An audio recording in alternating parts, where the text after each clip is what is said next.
पहला प्रश्न धनश्री गायकवाड़ का। लिखती हैं, साक्षी और आत्मा एक ही है क्या? धनश्री, हमको बात का सार समझना है, शब्दों में नहीं उलझना है। जिसे हम आत्मा कहते हैं, जिसे हम साक्षी कहते हैं, जिसे हम चेतना कहते हैं, इनको हम एक साथ उपयोग में ला सकते हैं। थोड़े थोड़े अंतर हम केवल इनकी परिभाषाओं में करते हैं, लेकिन एक खोजी को उन परिभाषाओं में उलझने की जरूरत नहीं है।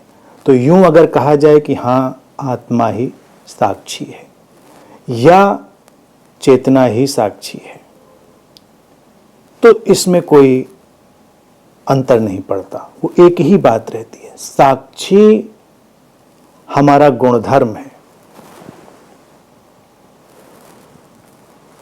साक्षी हमारा आंतरिक गुणधर्म है। तो आंतरिकता जो है, जो हमारा आंतरिक संरचना का जगत है, वही हमारी आत्मा है, वही चेतना है। बात को सरलता से समझेंगे, बिल्कुल क्लियर है। उलझाएंगे तो उलझ जाएगी। मूल बात है कि साक्षी कहीं से लाया नहीं जाता, साक्षी तुम्हारा स्वभाव है, और स्वभाव हमेशा अंतर्निहित है, अंदर तुम्हारे इनबिल्ट है।